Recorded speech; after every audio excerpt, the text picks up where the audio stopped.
Hello everyone दोस्तों, मैं अरुण शर्मा। आप देख रहे हैं द सोच। दोस्तों, इस वीडियो में बात करने वाले हैं मायावती के बारे में कि मायावती ने इस बार 2024 में किसी के साथ गठबंधन नहीं किया और वो अकेला चल रही हैं। पर इसके बावजूद उन्होंने वोटर कार्डों की जो आए दिन चेंज कर रही हैं, ये बीजेपी के लिए और कांग्रेस के लिए सही संकेत नहीं है।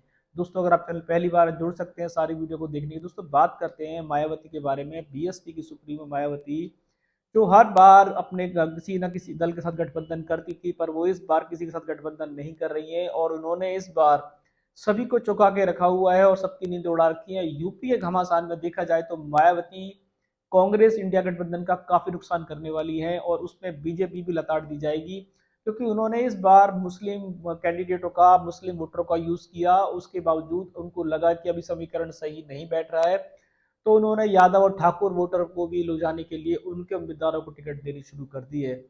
मायावती का गणित बहुत टेढ़ा है। मायावती गणित में इस बार कोई सटीक नहीं बैठ पा रहा।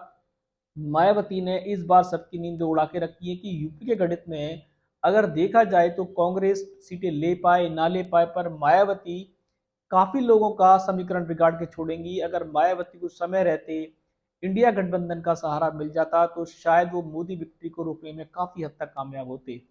पर मायावती ने अपने अपनी बात को अपने तरीके से रखा है और वो किसी भी दल के साथ समर्थन देने को तैयार नहीं है।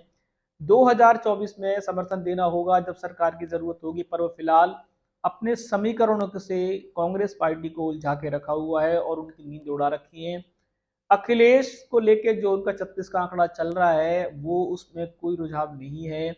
अखिलेश के जहां जहां कैंडिडेट खड़े होते हैं वहां पे वो समीकरण बिगाड़ने के लिए ऐसा समीकरण सेट करती है ताकि सपा की मुश्किलें बढ़ती नजर आए और इंडिया गठबंधन को दिक्कतें हो। यूपी में देखा जाए तो इस बार काफी दिक्कतें आने वाली हैं, क्योंकि इस बार मोदी समीकरण और इंडिया गठबंधन और मायावती का जो गठबंधन चल रहा है समीकरण, इसमें काफी सारा फेरबदल है। वोटर उलझ के रख गया है कि किसको देखा जाए और किसको नहीं दिया जाए।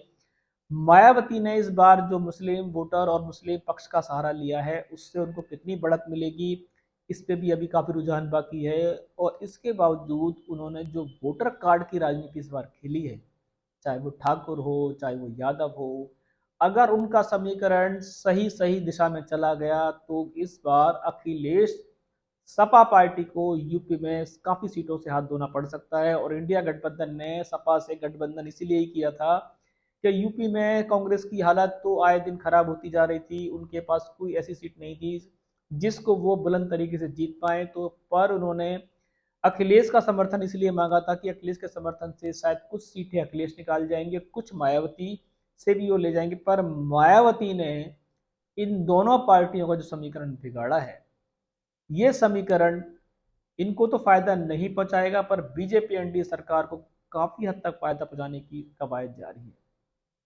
मायावती का गणित ना तो बीजेपी के समझ में आ रहा है, ना कांग्रेस समझ में आ रहा है, ना सपा के समझ में आ रहा है। और मायावती अपने हाथी के साथ अपना वोटर कार्ड चलती जा रही है और मायावती का हाथी किस ओर करवट करके बैठेगा, किसकी नैया पार लगाएगा और किसकी नैया डुबोएगा, इस पे काफी सारा मंथन जारी है। और मायावती अभी अपनी चाल को बढ़ाए जा रही है और किसी को अपने पत्ते ओपन करके नहीं दिखा रही है। मायावती का वोटर तो मायावती के पास था ही।